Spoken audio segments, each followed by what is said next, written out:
deux énergies renouvelables significatives dans le monde aujourd'hui, c'est le bois et l'hydroélectricité. Les deux énergies renouvelables qui sont mises en tête par les Français quand on leur demande c'est quoi les énergies renouvelables, c'est l'éolien et le photovoltaïque, c'est-à-dire des queues de cerises qui comptent dans le journal parce qu'ils reçoivent plein de communiqués de presse là-dessus, mais qui ne comptent absolument pas dans la vraie vie.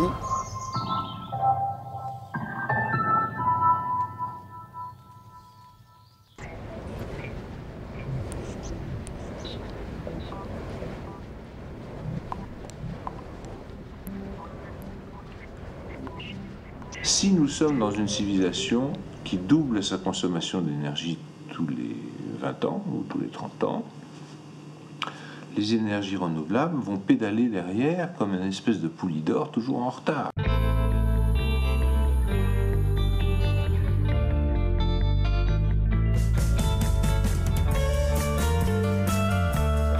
Les économies d'énergie, concept intéressant mais pas assez vendu.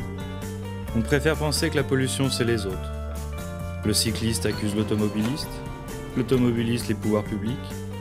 Les Français se défaussent sur les Américains qui accusent les Chinois. La pollution, c'est les autres. Le consommateur travaille avec son portefeuille.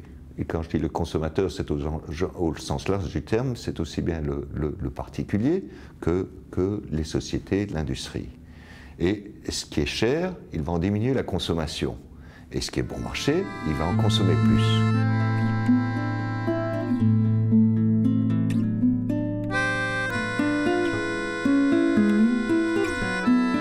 Et donc la mondialisation, elle est tout simplement l'enfant naturel, le fruit naturel de la baisse constante du prix de l'énergie qu'on a connue depuis un siècle.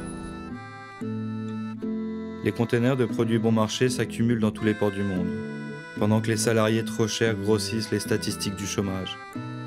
C'est peut-être la règle du jeu qui pose problème. Avec un pétrole bradé, la main-d'œuvre ne résiste pas.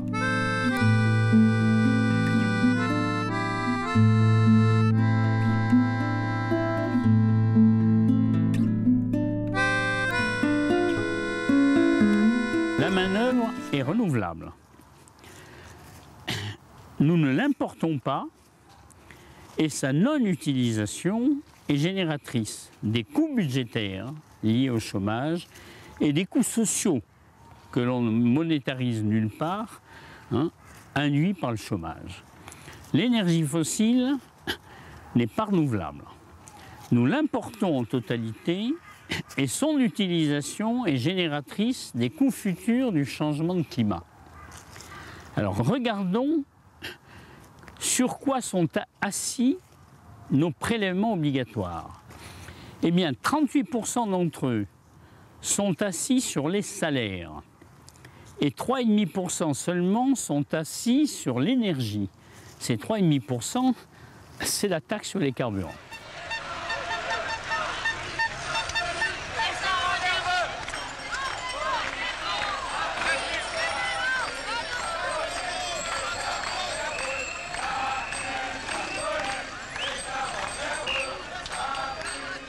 Ce qu'il faut, c'est non pas faire un impôt de plus en créant une taxe sur l'énergie, mais riper progressivement une partie croissante des prélèvements obligatoires assis aujourd'hui sur les salaires, les riper vers un impôt assis sur l'énergie, et de cette façon-là, nous cesserons d'inciter au chômage par l'impôt sur les salaires, et nous encouragerons à économiser l'énergie. Voilà.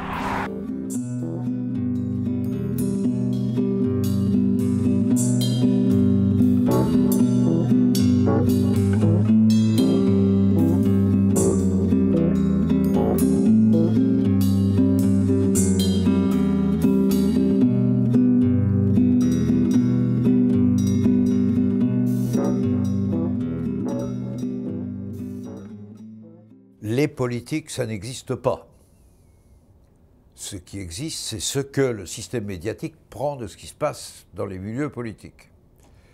Où on est moins bête, moins sommaire et pas plus près au complexe qu'on ne croit en général. Mais l'intelligence, la complexité et le long terme ne passent pas la barrière de la télévision et de l'image. Michel Rocard est l'un des premiers hommes politiques à avoir pris conscience de ces enjeux. Ne transformons pas pour autant les politiques en bande d'imbéciles, on le sait tous, et c'est un sujet majeur dans le milieu politique. Mais c'est un sujet majeur sur lequel nous sommes tous incapables, aujourd'hui par votre entremise, de faire passer quelque chose par l'image. Ce que je vous dirais est totalement dramatique, bien entendu, mais absolument vrai. La vérité indicible dans cette histoire, c'est que le pouvoir d'achat matériel des gens va baisser. Dans tous les cas de figure, et par quelques bouts qu'on prenne le problème, il va baisser. Voilà. On a vécu pendant un siècle une période très particulière où on est rentré dans le magasin sans payer à la sortie. Mais on va être rattrapé par l'addition.